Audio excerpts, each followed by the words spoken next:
another human being takes a life of another human being, sometimes they go to jail for a while. Sometimes they go to jail the rest of their lives. Human beings make mistakes. Young ones, old ones, and everybody else in between who make mistakes. Meet 15-year-old Nate Anderson, a middle schooler who has just realized that he is about to go to prison, all because he murdered his own sister and tried to cover it up. I went out in the woods for a quick jog like I do sometimes. When I came back, the door was kicked open. And you found her in her room? Yes. And she has a bullet hole? Yes. There was not just one. I think there was a couple in her head. And as this case progresses, detectives will discover dark and disturbing secrets that will prove Nate is not at all the innocent boy he pretends to be. What do you think law enforcement should do to the individual that's just put in jail for they had the choice to not pull the trigger or not, and they chose to. On the evening of September 15th, 2010, 15-year-old Nate Anderson called 911 from his family's home in Chapel Hill, Smith County, Texas. During the call, Nate claimed he had just returned from a jog and discovered the garage door forced open. Inside the house, he said he saw his 19-year-old sister, Amanda Anderson, lying on her bedroom floor, bleeding from the head. Although Nate insisted he had never entered the room, he told dispatchers he could tell Amanda had been shot multiple times. When EMS arrived, they found Amanda bleeding heavily, and she was pronounced dead shortly after. Based on Nate's initial account, investigators first believed they were dealing with a robbery gone wrong, but almost immediately, several red flags began to emerge. For weeks, no arrests were made and no details were released to the public. Neighbors grew increasingly uneasy, worried that a killer was still at large, while Amanda's family feared the case was going cold. But once the analysis of the blood spatter on Nate's clothing came back, Nate shot to the top of the suspect list. On November 10, 2010, he was arrested at his church school, Tyler Gospel Chapel, and brought in for an interview. The following footage was provided to us by the Smith County Sheriff's Office. We want to talk to you about what happened on Wednesday evening. And do you need any water? I had some water. Okay, but if you need me to get you some now, I can do that. I mean, sometimes people get nervous, and that's understandable. That usually happens. And if you get a little cotton mouth, we can get you some water. Okay, and your dad has some as well. What we want to do is we want to talk to you again about what happened that evening, and kind of go through, if you would, with this step by step.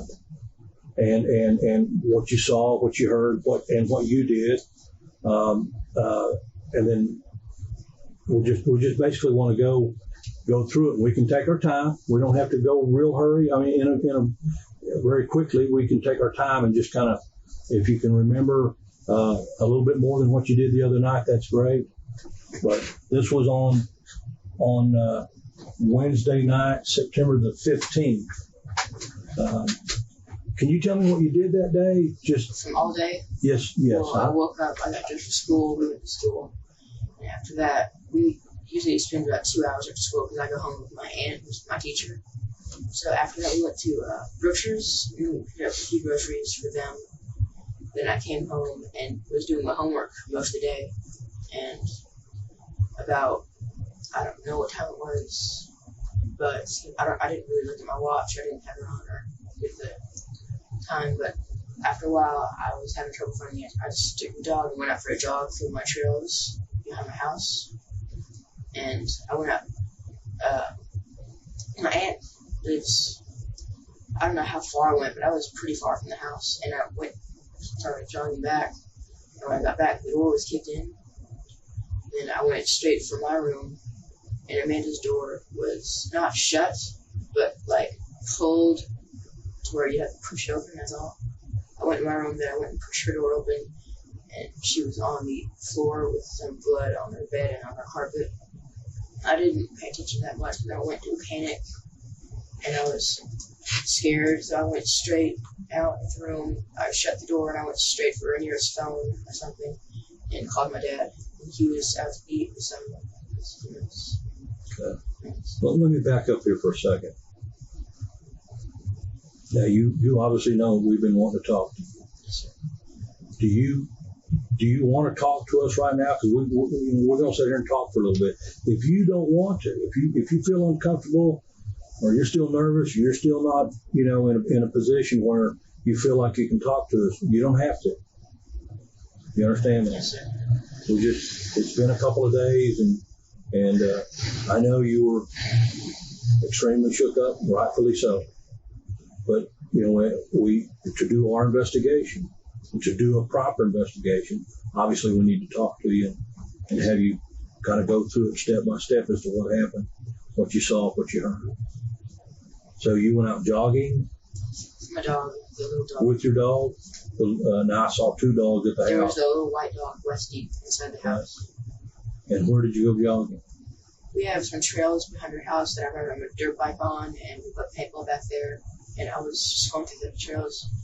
And if you follow, there's a main trail that's cut down and wider than most of the others. If you follow that, it goes straight to my aunt's house, which is down the road.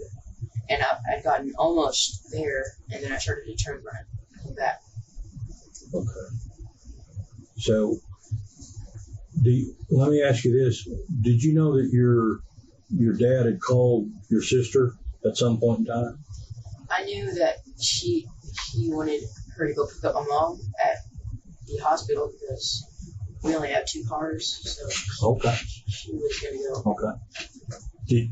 Were you there when Amanda was talking to? I was pretty much leaving the door. Oh, okay. So she was talking to him. Okay. And do you remember about what time that was? Not sure. Okay. Was it light or was it dark? It was still Was it light. nighttime? It was still light? Yes, sir. Okay. Was it sun overhead or was it setting? It was behind the trees and kind of gray sky. It wasn't like bright out, but I could see well. Okay. Do you have an idea of how long you went out for a jog? How long you were gone? 10 to 15 minutes. Okay. Do you have an idea of how long you ran or the distance that you ran? No way to tell because those are all There's trails. trails and stuff. You paintball?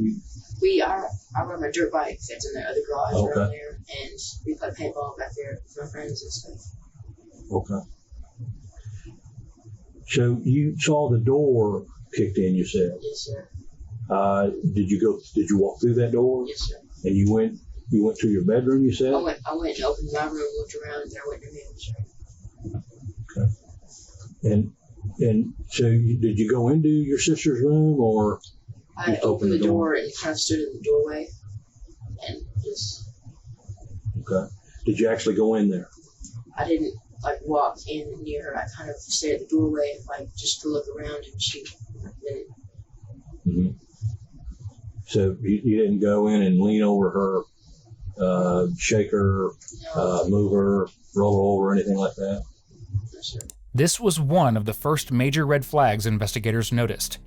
During his 911 call, Nate described details about Amanda's injuries that would have been impossible to see from the doorway alone. That inconsistency immediately raised concerns which were confirmed by forensic testing.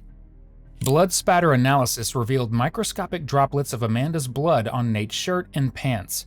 The pattern was identified as high-velocity impact spatter, which is a fine mist created at the exact moment a gunshot wound is inflicted. This type of blood does not travel far. It only lands on someone who is close to the victim when the shot is fired. In other words, Nate wasn't just nearby. He had to be inside the room, standing close to Amanda at the moment she was shot. So you got out and do you remember where you went when you called your dad? I went to the phone that was in the kitchen being charged. We have a charger in there. This was a house phone. It wasn't Yes, sir. wasn't your cell. Do you own a cell phone? Yes, sir. Oh, okay. I don't have it now. My wallet, watch, and my cell phone is in my room. Okay. Kind of phone is it? It's iPhone. Oh, okay.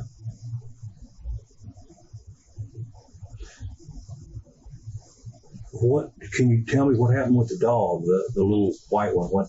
Well, when I went in, I kind of pushed the door shut and I let her loose, and I went straight to my room and in here.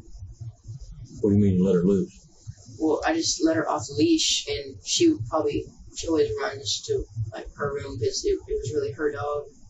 So she may have I heard that she was under her bed, so she may have went in while I opened the doorway. Okay. Do you know if your sister had any boyfriends? Or, Not that I know of. if she's ever had any problems with anyone recently? No. She complained to anybody about somebody gave her the creeps or anything like that?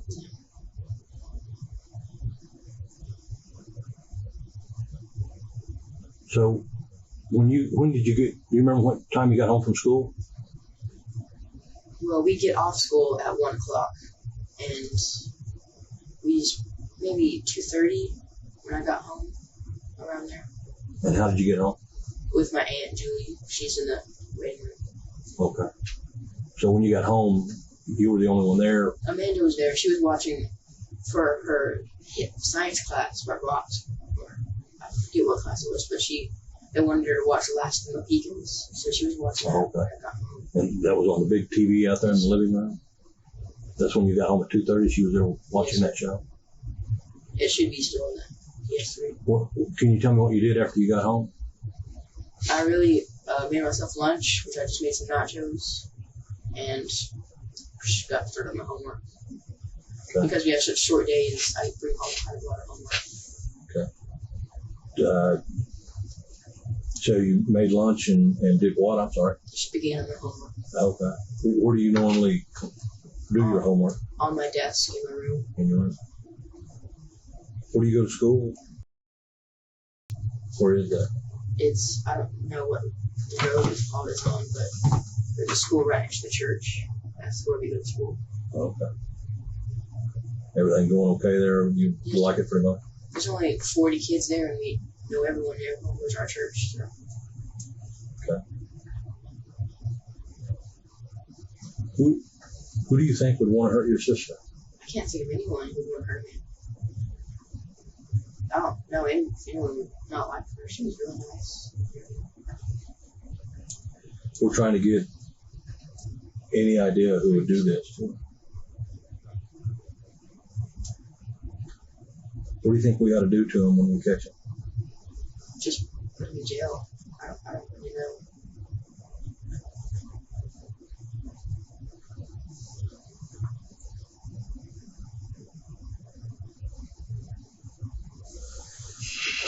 Did you so you got home at 2:30? You went jogging around 7 or so? It was in 6. I don't really know. Maybe I don't really know what time it was. My dad knows the times better than I do. Yeah, it wasn't a short. It was a short jog. That's what we talked about. Did you do any yard work that day? Yes, sir. I was mowing. The keys were still in my pocket, and I was weed eating around. Mowing and weeding, both? Or? Yes, sir. My dad had no main lawn, but I was just doing some extra mowing. You had the blister right there on your left thumb? Yeah, that's from yesterday. I was up at the school because we're fixing a sod around, and I was shaping the ground. Oh, okay. And I got that from raking. Okay.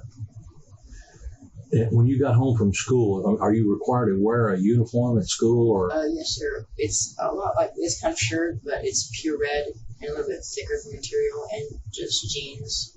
I think blue jeans or just blue jeans. Okay. And so, did you take those off at some point in time? Okay. I think they're on the bed or on the floor or something. Okay. What you remember? What you changed into?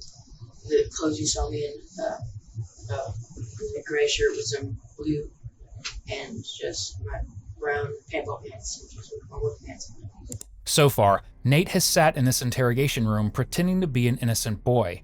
But keep in mind that his sister was just a 19-year-old junior college student loved by many and worked hard at a local hospital to pursue her dreams. And unfortunately, all of that was stolen far too soon from her, by her own brother nonetheless. Do you know what happened to your sister? I mean, do you know how she was killed? She was shot. Okay. Do you remember what you told your dad when you called him? Remember what you told him? I remember I was screaming and crying and telling him that she was. Well, I could kind of tell that she had been shot because there was blood on her face, and I've gone shooting with my dad. We hunt, so I could kind of smell a little bit of what it smells like after you shoot a gun or something like that. Gunpowder.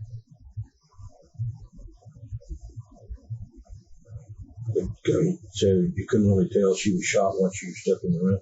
I was in such a panic, I could kind of gather that. I jumped to a conclusion really because she had the blood on her face and I could smell that a little bit. And I went, I shut the door running to the phone. Okay.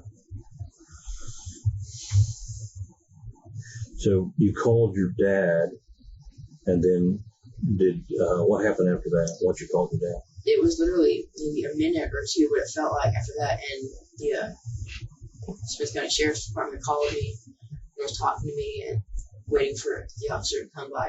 And after that, I went outside and just kind of fell, and then he took me to his car, and he first showed me up. You remember what phone you were on when you came out? I was on the house phone. I think I left it on our sidewalk. Okay. And so you came out and talked to the deputy. Remember what the deputy did with you? He set me in the car and asked me if there was anyone else in the house. And I remember he got the tape, orange, yellow tape. Oh, okay. And I remember he went in the house. Then Brian, who's a guy from our church, came and started talking to me. Then he went to my grandparents. More cops started showing up. Do you remember what you did with the dog, the little white one? I just let it loose in the house. But Oh, okay. I kind of got worried later because she'll just run off without coming home. Also about the brown dog, but I doubt she'll really come home. What's the white dog's name? Stella. Stella? How long have you had Stella? Almost 3 years. She follow you around? I mean, would you consider her your dog? She was Amanda's. The brown dog is mine. Oh, okay. Okay. I'm going to ask you a question. I don't want you to misunderstand what I'm about to ask you. I know you love your sister, but did you get along with your sister? We fought every now and then, but, I love my sister. But just Yeah, I know you did. normal fight, like brother sister would have, nothing over the top, really. You on occasion you get upset with her? Like, sometimes, but we just fought like brother sister probably would normally. We never got anything bad or anything each other. Okay.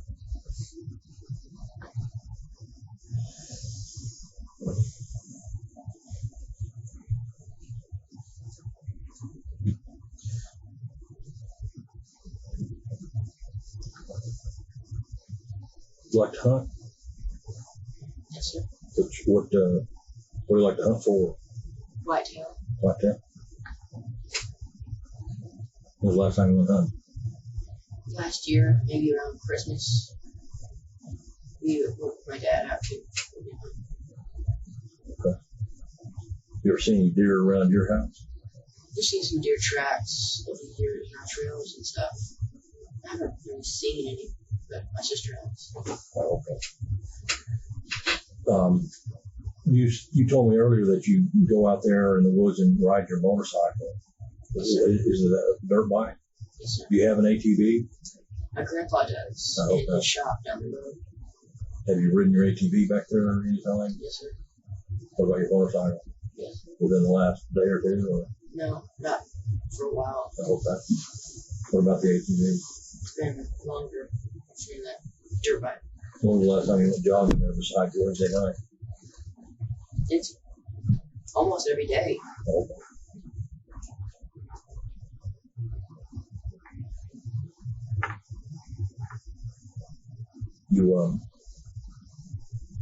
You like target practice on occasion? More with guns. I have a bow, but I'm really more of a gun guy. Okay, I saw that target out there in the back, the yellow target. You have a bow. I didn't see it. Where was it? It's in our back closet room where all the shelves are. It's on the very top, on top of my dad's in cases. Okay. Kind of give me an idea when was the last time you shot any of your guns or Dad's guns? Maybe a week and a half, 2 weeks ago. And back in the woods, probably. Oh, okay. Right back behind the house or way out in there? Or not too far, just, like shot at like a squirrel or a rabbit I saw, maybe just shot at a tree or something. Okay. What kind of gun you carry back there when you hunt squirrels? Just a 22 pistol. Do you have one, or is it? They're my dad's and his. I don't have a 22. Because Nate and his father frequently went hunting together, there were 4 firearms in the house. Investigators sent all 4 for ballistic testing and compared them to the shell casings recovered at the scene. The results showed that one weapon matched a .22 caliber Ruger Mark IV semi-automatic pistol, the very gun Nate's father had given him to practice shooting targets with, and now it had found its way into his sister's house. Nate, I'm going to ask you again if you got any other questions of me. I mean, I've been sitting here doing all the talking and asking all the questions. Do you have any leads on anything? Do you have any ideas who might have done this? Well, we have some evidence. And we're working on it right now. But as part of the investigation, we need to talk to anyone and everyone that has anything that is linked to the case, so to speak. Obviously, you are right there. I mean, you left the house, you came back, and you found your sister. So we needed to talk to you and kind of get your statement on the record, so to speak. And that's what we just accomplished. And I thank you again for coming up here. It took a lot. I know it took a lot to come up here. You have anything? Yeah, I'm just curious. You said you called your dad. Did you ever call 911 or did? No. You said Smith County Sheriff's Office called y'all's phone? Yes. Okay. I never called it. When you were talking to them, and I think it's similar to what you told your dad, you said that you thought your sister was shot in the head 3 or 4 times. I don't know how many times. I was in such a panic and shock. I probably don't even remember what I said that much. You said you've been hunting and killed whitetail and things, correct? Not near the house. We've been in Nolan County. Okay. In Sweetwater. Right, out Several west. hours away. Okay. How many animals would you say that you've shot? I've killed one doe before. What made you think that your sister was shot several times? I could see blood on her face and on the carpet and stuff, and I could get a little bit of the smell of what the gunfire smells like after it's fired in the room. And I hate to kind of go into this much detail, but it's kind of relevant. Other than the blood that you talked about on her face,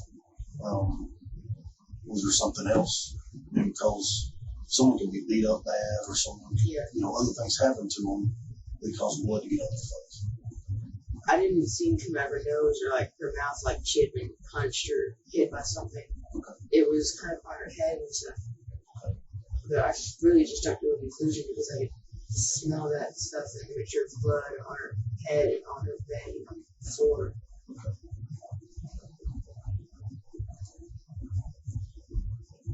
So it was just more or less you're saying just a conclusion that you came to, you don't remember saying 3 or 4 times. Now, we're not firearms experts, but it doesn't take one to know this. No matter how experienced someone is with a gun, you cannot determine how many times a person was shot just by smelling gunpowder. Yet somehow, Nate claimed he knew exactly that. Either he possesses an impossible skill, or he knows far more about what happened in that room than he is letting on. How often do you all, other than you hunt squirrels and rabbits, y'all target practice very often? I notice y'all have a business card for the 31 West shooting range. We haven't done that in a long time, maybe a year or so.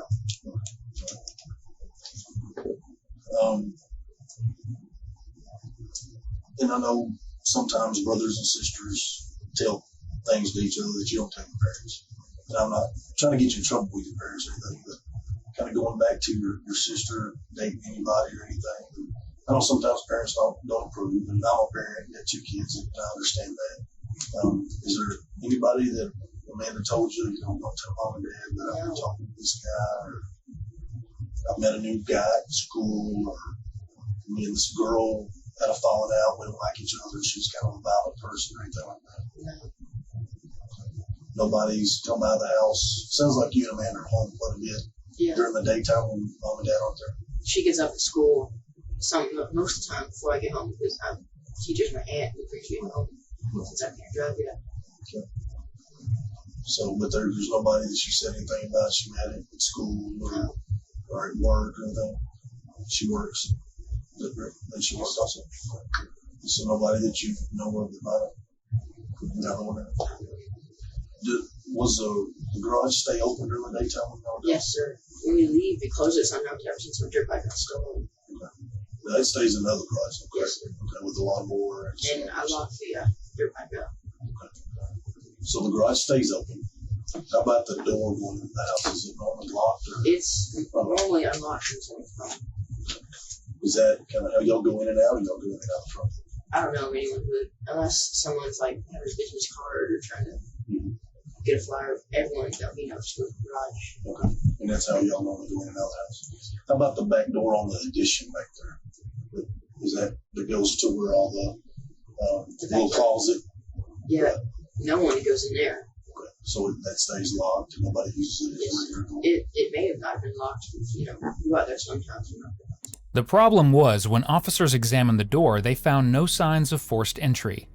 While there were scratch marks on the lock suggesting it had been tampered with, the door itself was unlocked as if Amanda had willingly let someone inside, which definitely wouldn't have been the case if it really was an intruder trying to enter the home.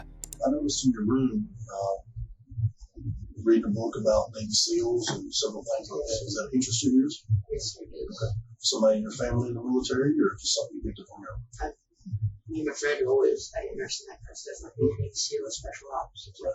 Is that one of your goals later in life? You know, it's something I'd love to do.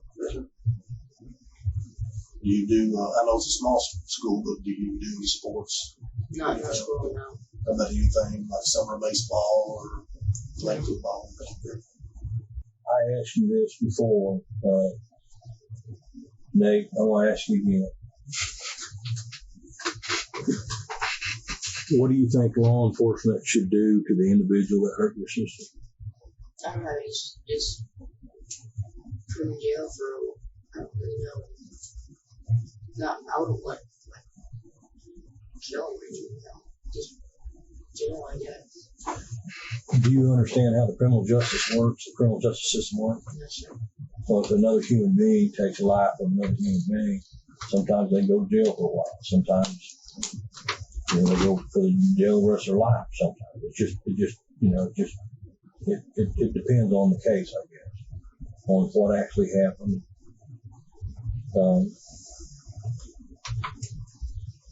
Sometimes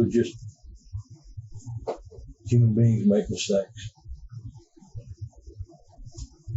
Young ones, old ones, and everybody else in between, we make mistakes.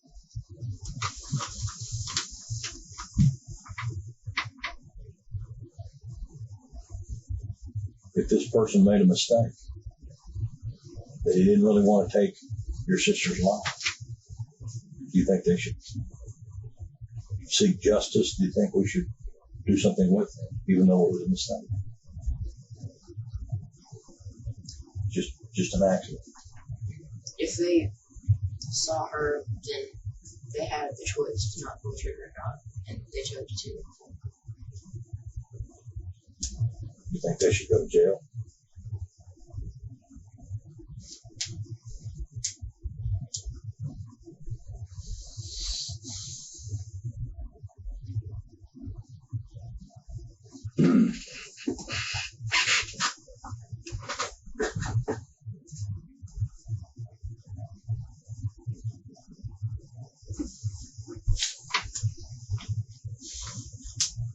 I don't really have anything else.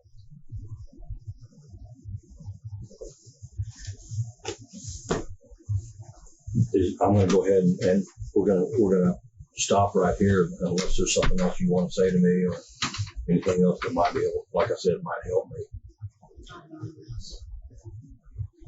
Again, Nate, I mean this sincerely. I appreciate you coming up here and talking to me. I've lost close ones. I've lost a member of my family, and I have an idea what you're going through, but it wasn't my sister, so I appreciate you coming up here. And if there's anything else later on, if you want to talk to me, I'm always available. Or you can get your dad, and you can come up here and talk to me again if you want. If there's something you want to tell me, that's fine. You can do that. I want to let you know that's an open invitation. You can come back and talk to me anytime. 2 days from now, 20 years from now, it doesn't matter. You understand that? Okay. It's 6:08 p.m. I'm going to go ahead and turn the recorder off at this time.